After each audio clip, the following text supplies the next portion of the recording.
Welcome to the Heat versus the World podcast.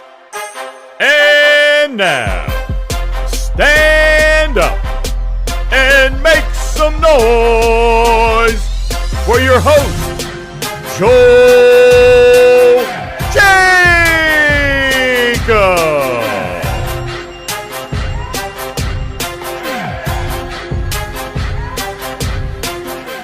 What's up, Heat Nation? Welcome back to another episode of the Heat vs. the World podcast. As always, I'm your host, Joel Jacob. You can follow me on Twitter at JoelKJacob_. And we got the panelists with us today. We got George, Taylor, and Kay. And we got a great episode ahead of us. So let's get right to it. You know, last night the Heat played their first preseason game, and it honestly felt like forever since the last time we seen the Heat play basketball. Because the last time we saw them take the court, we all know the tragedy that went down on May 29th this year. So to just have Heat basketball back, it was great. You know, like I said, it felt like forever. And we saw a lot, you know, and I really don't want to overreact because it is preseason. But even then, I couldn't help but get excited when I saw certain plays take place. Like, I don't know about y'all, but when I saw Bam shoot and hit that three, like, a part of me felt like we was already going to win the championship. Like, it honestly felt like that. I had goosebumps when I saw that. Even that, just that one play in specific. But, you know, overall, it was just a fun game. And even though we lost, it was against Minnesota. And y'all know how it is with Minnesota and these schedule those we take against them. So it is what it is. But overall, Heat basketball is back. Like, you know, I want to know, like, I want to discuss with you guys, like, how are we feeling now that we finally got Heat basketball back on our television? And you can to give us your take, George. Yeah, you know me. I'm happy as ever to see our Heat basketball back. I hate the 2.5, 3 months of time where you just have to wait. At least it's free agency to let things happen. But since we didn't do anything, it's got even more boring. So the fact that it's back is happy. Makes me really, really happy. But the fact of the matter is we had a Yurt 7 and Bam front court yesterday, and I've never wanted to throw a lineup in the bin so quick in my entire life. I swear to God, I was so upset. Look, there's definitely a lot of good points from that game. You know, we had a Bam looking aggressive, took 11 shots in the first half, which was just incredible. I see that bullying works, and Twitter got to him finally. Really, looks like he's going to expand his role this year, so it's going to be great to see how he develops. Tyler looked comfortable against the rim a couple of times as well, made some stupid plays through some bad passes that we're expecting every now and again, so it was fine. But look, I'm happy that it's back. It's going to be a long, hopefully a good season as well, so we'll see what happens. Nah, you spitting. And let's see, I know you got something you want to say, Kay. Yeah, man, just to address the initial question, you know, about how you feel or how we feel to have Miami Heat ball back, man. It's always a wonderful thing when the Miami Heat are playing basketball. And as you also, you know what I mean, lean towards is just too early for me, you know, game one of the preseason to make mass assumptions. Neither Max nor Duncan shot well. So if you're looking for something at that two-guard position, you want to keep an eye on that, as well as potentially what Oladipo and Hero may do. Hero had a good game. Didn't shoot it well from three. Didn't shoot it great from three. 2 for 5, I believe. Didn't shoot it as well as he could, but 2 for 5 isn't bad. So you know what I mean there. But yeah, man, just looking forward to the rotations, the lineups. I don't think we fell as far back in the East as many others do. Not as impressed with the moves that were made around the league. Or around the East specifically. And even though we didn't do, you know, what a lot of people hope we would do with free agency, as far as, you know, making a big move, whether that be Kevin Durant, Donovan Mitchell, even though the rumors say that we weren't interested in him at all, you know, even filling that power forward spot left vacant by PJ Tucker's exodus. I mean, I feel as though we still come into this season with a pretty good chance to do what we did last season, which is compete at a high level and even make a run to the Eastern Conference Finals. Because if you look at Game 7, you know, after competing against the refs and the Celtics for the first 2 or 3 games of that series, for us to even get to a Game 7 was amazing, especially considering the fact that everybody had written us off after the first couple of losses or whatever. I mean, I'm really looking forward to see what Caleb Martin does. I'm really impressed with how he, you know, showed up in the first game, shot the three, shot the jump shot, I want to see what those other guys at the 4 do. From Hayward Highsmith, I hope Jovic gets an opportunity. I'm really interested to see Darius Days, but like I said, just glad to have Heat ball back on my TV, man. I'm glad. Well, I'm sure the rest of you all are just as excited as I am. It's just a wonderful thing. Right. And great point, because at the end of the day, we didn't get the move that we want, but you know what? Heat basketball is back, and you better believe that I'm going to bank on the internal improvement of this team. So, as you mentioned, I'm going to count on the guys like, Caleb Martin, Tyler Hero, now that he got his bag. I'm going to count on them to do their thing, and I got faith in them, mainly because I'm always going to be optimistic as the Heat fan, and also because, you know what? They're my guys. I'm going to ride with them no matter what. And what's your opinion, Taylor? So for me, my serotonin levels are right back where they used to be during the season. So just seeing them on the floor, a win or lose, it's just great to see them playing again and seeing something that I'm passionate about on the floor again. I feel like, even though we didn't get the win, we saw some promising things that I know will improve throughout the season. Like Bam making that 3-pointer was very, very promising to me. It didn't seem like it was a lucky 3. It seemed like, he shot it well, and it's been, practiced for a minute. Who else? Tyler Hero. He put up, a good amount of points in the first half, which I'm, happy about. But I do think that in order for him to prove to, I guess, everyone else that extension was worth it, he needs to have at least at least 25 points. He needs to have at least 25-point games. So I think he's on the right track, to get in there. And when it comes to, how we played and how our front court was, I think once we get, Jimmy on the floor, and once we get Kyle on the floor, get our facilitators on there, that'll open up some shots for people, who like Bam or Tyler or Duncan, to get those shots available and to get them off efficiently. I think once our facilitators are back and are on the court with them, and we get that flow going and we get that chemistry, all mixed in, I think we're going to have a pretty good season. Yeah, I want to touch on a point as well. I know it's preseason. I know it's obviously we just had a 48-minute game to base our opinions off now. But I just want to explain how good Caleb Martin actually looked yesterday. With someone having some serious questions asked about them coming into the season. Was he worthy of the contract? The rumors about him starting the fall, which are looking more promising now. But the fact that he looks like he shots better. He looks like he's improving. He made some effort to put some muscle on as well. Such a great thing to see from someone whose expectations are going to rise this year. I know he said he had a quote yesterday. We're saying, I don't think that that my role will change that much. I feel like it will, in a good sense as well. I feel like he brings a lot to the table when he is healthy, when he is doing what he does best. I think he really takes advantage of the fact that people are banking on him and he can perform. So, to hit on a couple of points that both of you guys made, both George and Taylor, it's basically a situation where neither result is bad, but you're looking for as much improvement as possible. And I speak towards Caleb Martin and Tyler Hero, just not to conflate the two topics.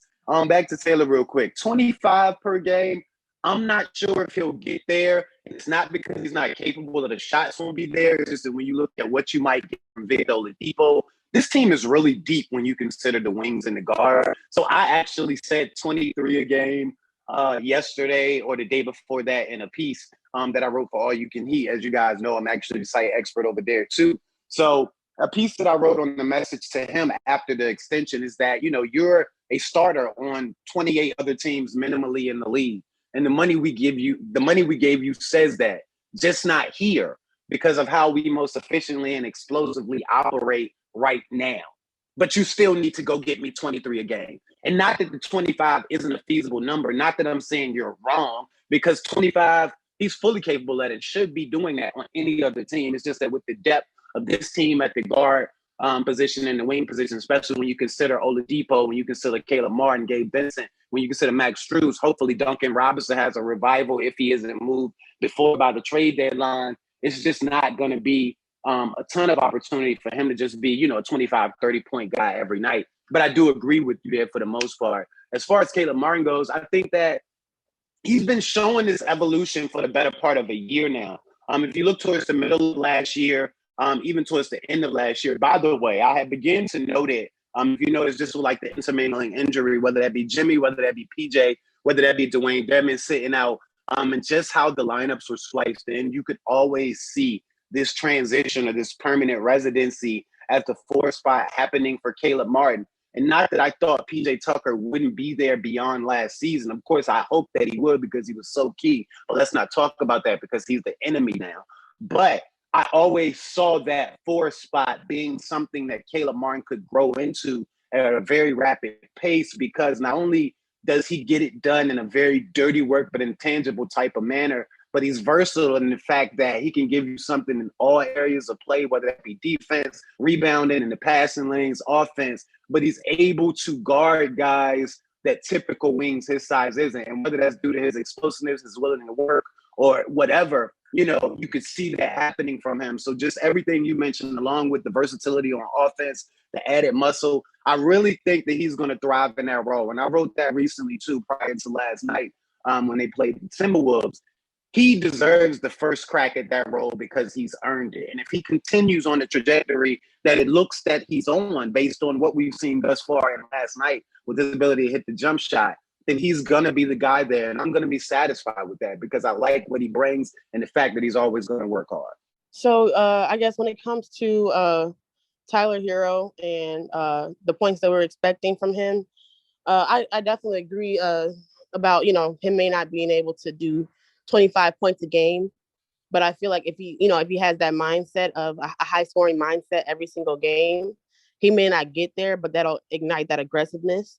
And as long as his shot attempts are up, I feel like, it'll be a great season for him, because I don't want to see games where he's attempting 2 shots, 2 shots in the first half, or, just anything below like 6, you know what I mean, in the first half. Like that's not an aggressive mindset, in my opinion.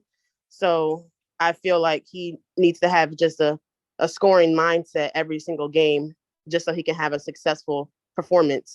Yeah, and I just want to quickly chime in because, for me personally, I honestly don't care what Tyler Hero does in the regular season because, we saw what he could do last year. This was a guy that was coming out and averaging like 20-something points per game. And that's why he ended up getting I almost said rookie of the year. Y'all forgive me. That's why that man got 6th man of the year. We know what he's capable of doing.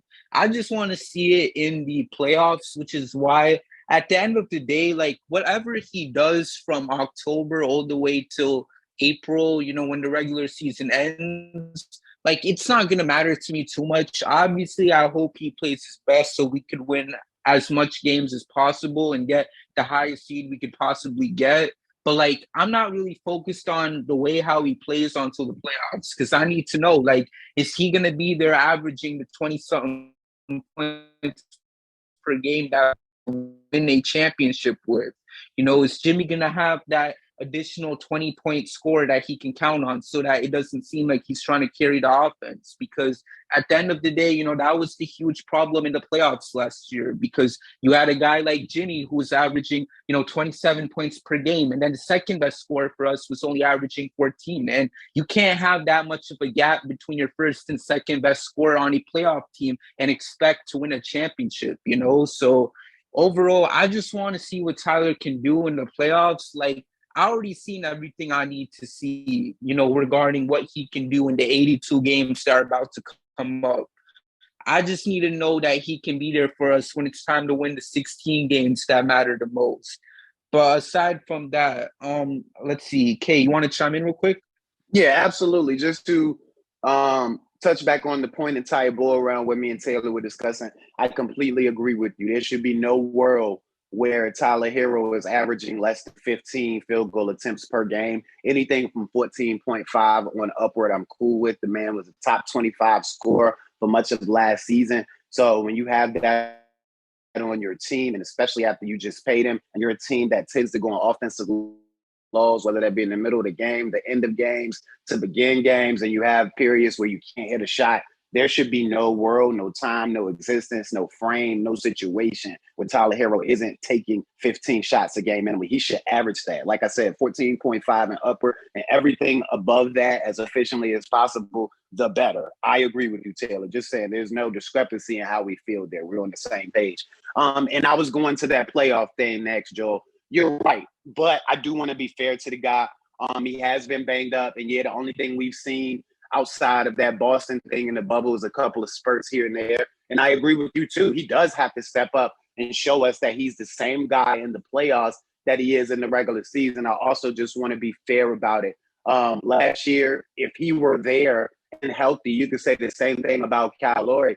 Then 100% healthy, I'd say. Then it's very likely a different scenario. However, if was a fifth, then we all be intoxicated. You know what I mean? So I got to see it happen on the court as well. I totally agree. I just want to keep in mind that it isn't that he just hasn't performed. There are some, circumventing circumstances in some cases, not giving him a pass because he still got to step up and earn this money that he's so heavily vowed for and that many people have declared he deserved. But, we want to see it as fans.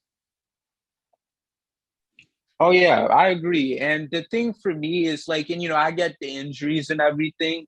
And I'm very confident that he could really take off, by this postseason. Because the thing for Tyler, I think, is now that he has this extension, there's basically this, thing where now he knows that this team is bought into him, because in the past, it's always, he's always getting thrown into whatever trade package is possible. Like when a player is disgruntled or, a team is looking for a trade for their star, he's immediately thrown into whatever trade package that's out there. So if you're someone like Tyler and that you don't got to worry about that, like you're locked into this team for the next 5 years, I think that alone should give you the confidence to just go out and just bowl out. You know what I'm saying? Because you don't got to worry about any of this stuff. You don't got to worry about after having like a bad game that, people are out here throwing you in a trade package for a guy like KD or a Donovan Mitchell, like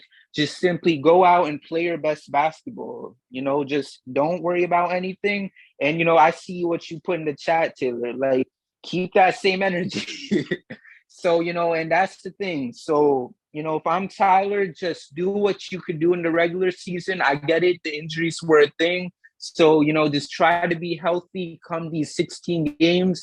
And you know what, like I said, and just don't worry about the fear, because this team, they trust in you. That's why they gave you that extension. There's not a single thing that can happen to you right now. So just bowl out.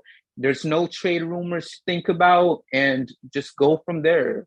And let's see. I know you got a question you want to throw into the ring, George. Yeah, for sure. I'm looking at the rotation now. I know we spoke about this last pod, but just say that the starting five solidified around Hero playing shooting guard, Lowry point guard, Jimmy, Caleb Martin, and Bam. We just saw big minutes from Marcus Garrett actually played a few minutes as well. Drew Smith came in, Jamal Cain came in as well. Highsmith came in with Spo's usual 10 to 11 man rotation. I think it's even harder now to figure out who he's going to play, because I called Dedmon the most clapped player I've ever seen in my entire life. That guy played terrible, but I know it's just one game. So if you're looking at the other role players, Max, we didn't have Gabe Vincent, we didn't have Oladipo or Jimmy Butler. They're all making their way in. So if you're looking at 5 to 6 of the players who are going to play behind the, the starting five, you've got Duncan Robertson, you've got Oladipo, you've got Strus, you've got, Gabe Vincent, Dedmon, Yurt, Marcus Garrett. These players, Hayward Highsmith, Darius Days, these players all need minutes.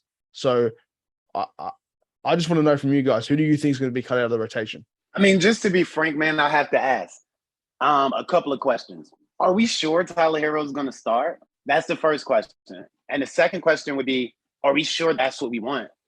Because I feel as though by starting Tyler Hero, you have so much offense in that first unit that you're, in effect, clipping somebody's chance to blossom, because you're talking about 3 or 4 different guys who all need the rock in their hands to be their best selves. Whereas if you're talking about a Max Strus or a Duncan Robinson even, Those guys don't need the rock to do what they do at a very high level. I'm of the mindset, and of course, I'm sure you guys have seen it. If not, you all, not just you guys. Sorry, ladies. I'm sure you all have seen where Hero has said recently he's ready for whatever role he's given. And I hope that's an insinuation that he's ready to continue to come off the bench and dominate second units in the beginning. And of course, he'll still play the money units and the money minutes with the first unit in close quarters and close halves and close games because, you know, he's big money Tyler at the end of quarters and end of halves and end of games and things like that.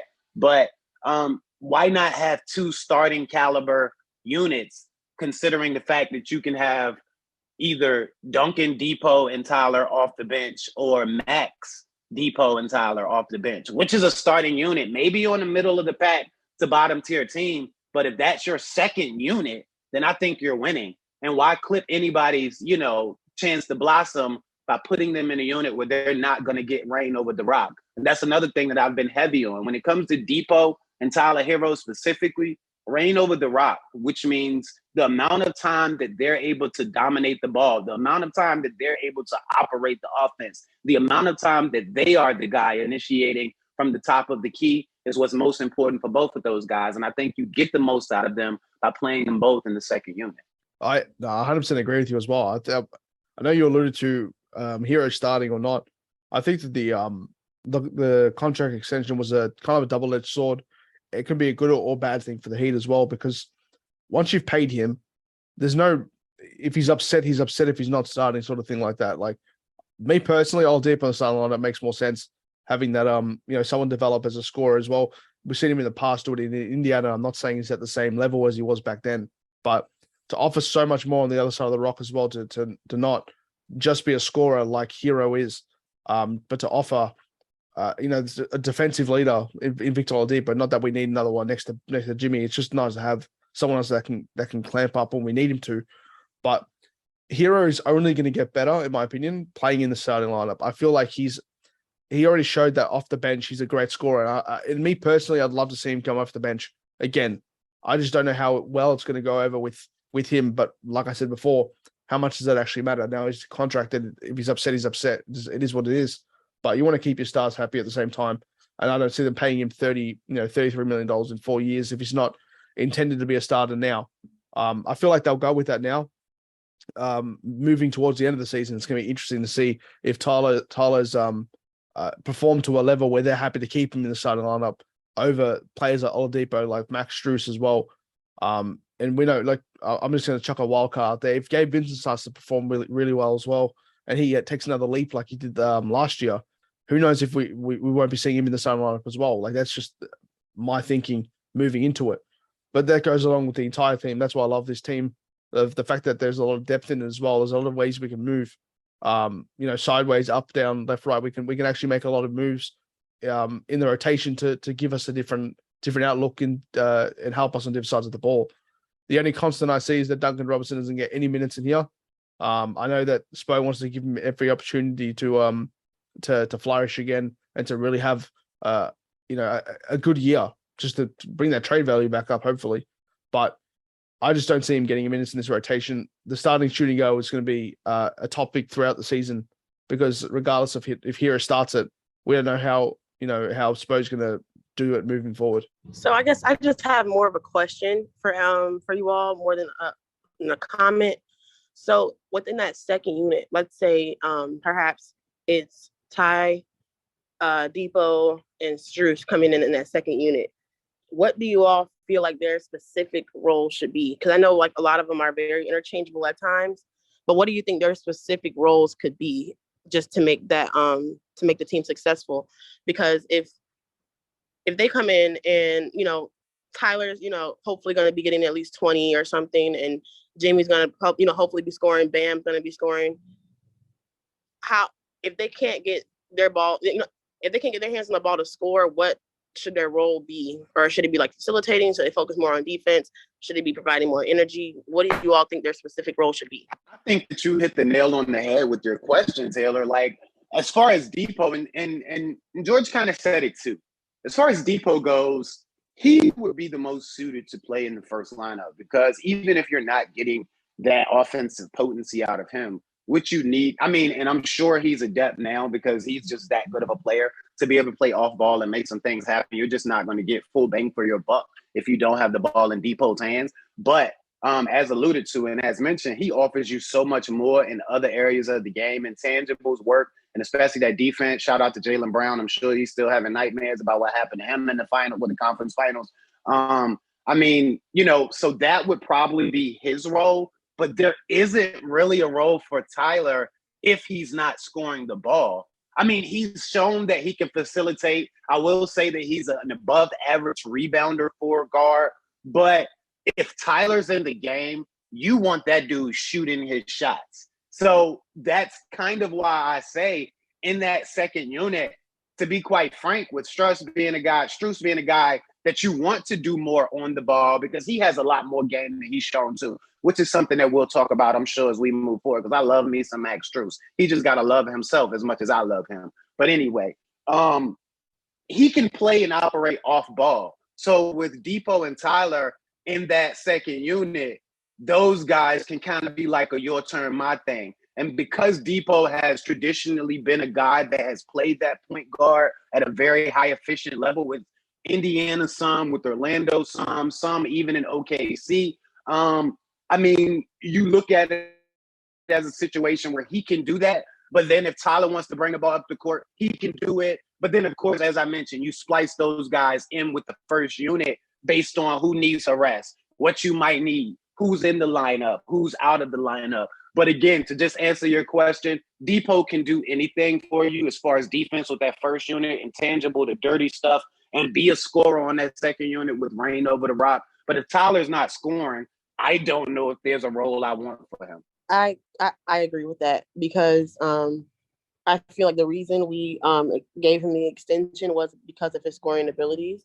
So if he weren't to be scoring, I feel like someone's going to have to step in and take his place. And whether that's Max Strus, whether that's, Depot or whoever, because I do feel like, when healthy, Oladipo is way more versatile than Tyler, clearly.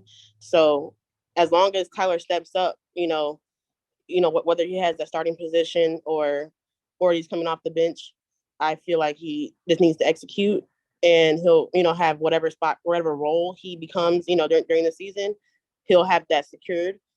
But yeah, I definitely feel like Victor Oladipo has to have that, like I said with Tyler, he has to be aggressive as well.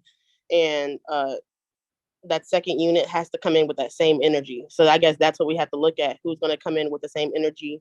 Who's going to match the energy of the starters? Or if the starters are having low energy, who's going to bring that energy? Who's going to come in and add some points to the board? Because we're known for having, some scoring droughts every now and then in the games. So we just have to look at that and see what they're bringing to the table. Because if you're not bringing anything, Spo's going to find someone that is. So right. And I just got to say, like, y'all are spitting because you know what? When you first asked the question, Kate, in my mind, I was thinking like, he has to start because at the end of the day, like he is on a max contract. But then you bring up like the way how it is and, how so much players might need the ball in that lineup. And, it makes me think, and you guys brought up some really good points and it's going to be very interesting to see what Spo does. At the end of the day, whatever that man does, I do not care because y'all know whatever Spo is cooking up, it's always going to be some A+ work. So I'm just going to see what happens and just go from there. But, we're talking about Tyler Hero, and I now want to talk about a specific aspect of the starting lineup, and that's specifically revolving around, the starting four, because there's still been a bit of a debate regarding who should hop in there. Should we have a front court of Caleb and Bam? Should we have it with Bam and with Yurt at the 5? I believe yesterday, correct me if I'm wrong, but I'm sure it was Yurt at the 4 and Bam at the 5.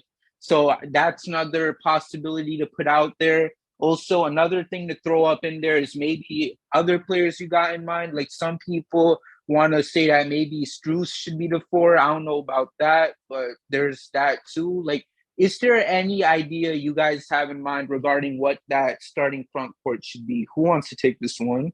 Of course, I'm speaking again, right? Listen, man, I was of the mindset. I suggested this a couple of weeks back on All You Can Eat as well. Is Bam Adebayo the real answer at the power forward position?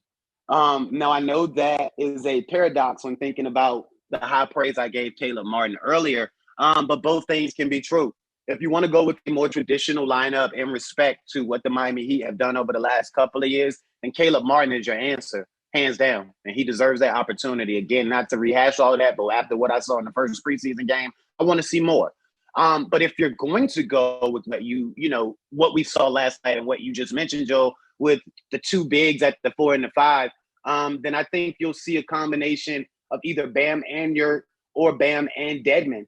Because as we've also alluded to, and as we all know, Spo isn't a guy that's locked into any statute or any cement process. The Spo is whatever works tonight, that's what we're going to do. But if I had to make a choice, I would probably take a Bam Dedmon lineup if I was going to start two bigs right now, because just based on what I saw in the lone preseason game, and I'll admit I didn't see all of it. I watched highlights and bits and pieces, but Yurt is still having trouble when it comes to that defensive awareness. Yurt still allows things that a 7-foot dude shouldn't allow. And I'm not saying he should block every shot or stop every bucket, but if you're 7 foot, 250, there is no world where a guy should be getting a wide open layup and you're standing mid-paint looking at him. And you were the role guy on the defending end. There's no world. I can't have that. And that's been a problem that's existed since he first got to Miami, which is the only reason I'm bringing it up still.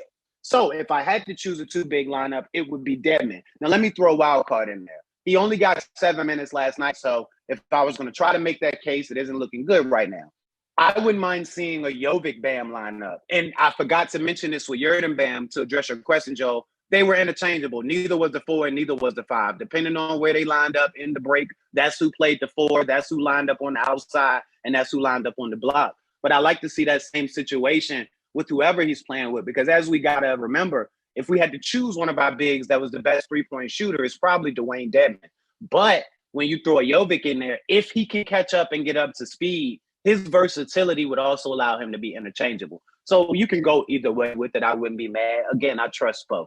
Yeah, I want to chime in on this as well. I mentioned it before. I said Dedmon was collapsed. He played 7 minutes, and that was 7 of the worst minutes of basketball I think I've ever seen in my life. I'm sorry to sound like a pessimist. Yurt looks like a baby goat, and not in the good way. He can't move his feet the right way.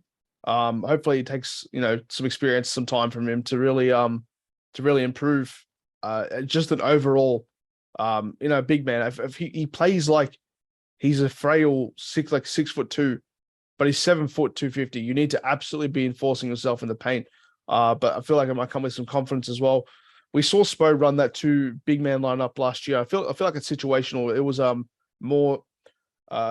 He kind of played around with the Dedmon and Bam lineup as well. I don't feel like starting with that lineup is going to be good for anyone at any point in time. But like I said, it's situational. When you're versing teams like the Pelicans or like Minnesota, who have massive front courts with Gobert and Cat, and on the other side it's Zion and Valanciunas. So you need to really position yourself to get the best result anytime. You're not going to run a 2 big man lineup against Golden State when they have Wiggins, Steph Curry, Thompson, and Jordan Poole. You're not about to be playing there because you're not going to be able to chase them off the line. You're going to go more towards playing small ball. And I feel like Spo's got lineups in mind for any situation.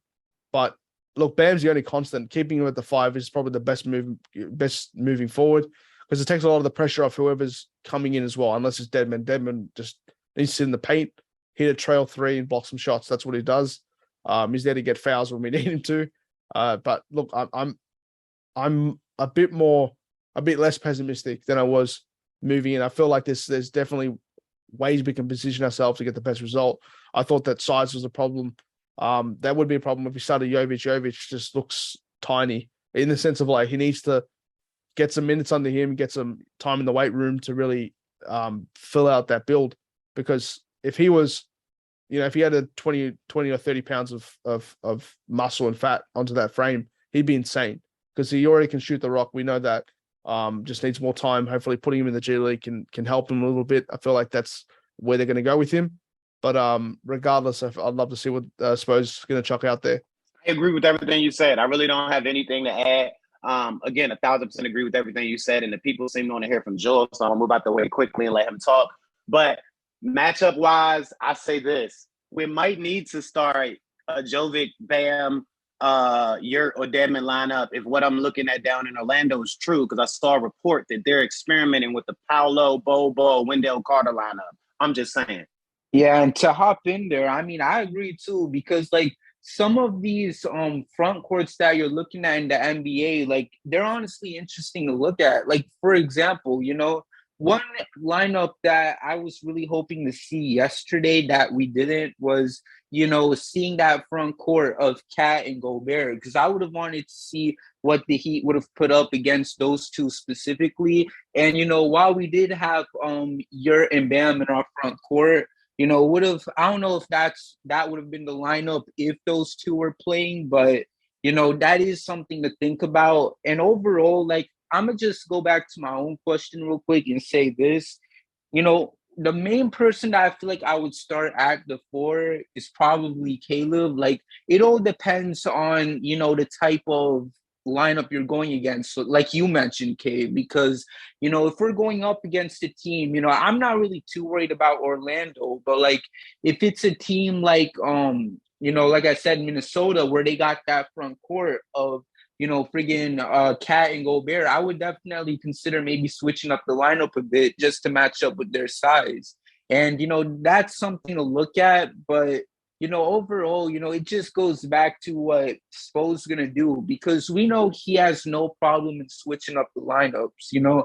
I forgot which season it was. I don't know if it was this past season, but there was a point where we was leading the league with like the most types of lineups in just 1 year alone, which was insane to think about. And it just shows you exactly how well Spo goes into all this and really thinks about like, hey, what should we do to really mix things up when we're going against this specific team? So, it's definitely going to be something interesting to see throughout this season.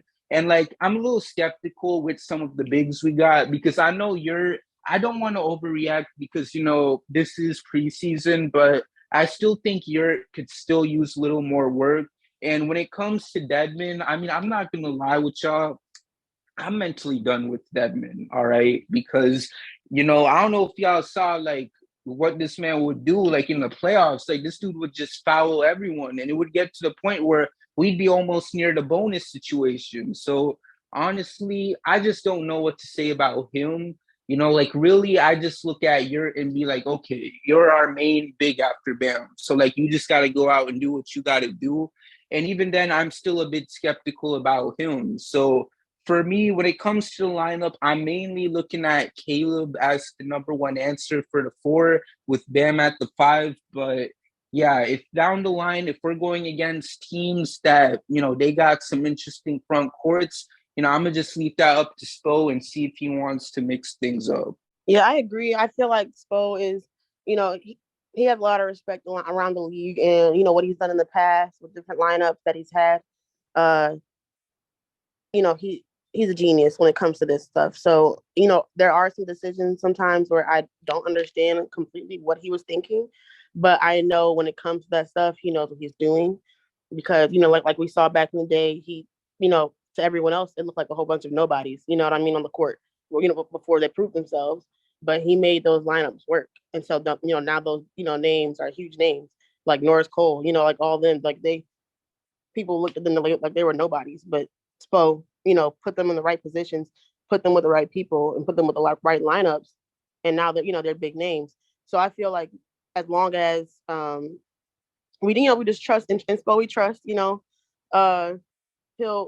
find someone to fill in that spot if something's lacking, if facilitating's lacking, if scoring's lacking, if energy's lacking. Like I said before, if someone's not doing what they're supposed to do, I feel like we're deep enough on that line on our roster for Spo to find someone who's ready for their moment. Right. And I'm glad you brought that up, Taylor, because at the end of the day, in Spo we trust. Y'all know how it is. And like I said, we're just gonna sit back, see Spo cook, and then just go from there. So overall, we basically hit on everything. But before we close it out, thank you all for tuning in. And a special thanks to Taylor, George, and Kay for all hopping in today. That were great. And then also make sure to follow us on all platforms at HBTW Podcast. We got a lot of stuff cooking up your way, so please tune in. Also, make sure to check out our YouTube channel at Heat vs. the World Podcast, and make sure to drop the subscribe as we're getting ready to bring that channel up. And I'm telling y'all, we got a lot of big things heading your way. So with that being said, thank you guys for listening, and we'll see you guys next time with a brand new episode. We out. Thank you for listening, and we'll see you next time with a brand new episode of the Heat vs. the World Podcast.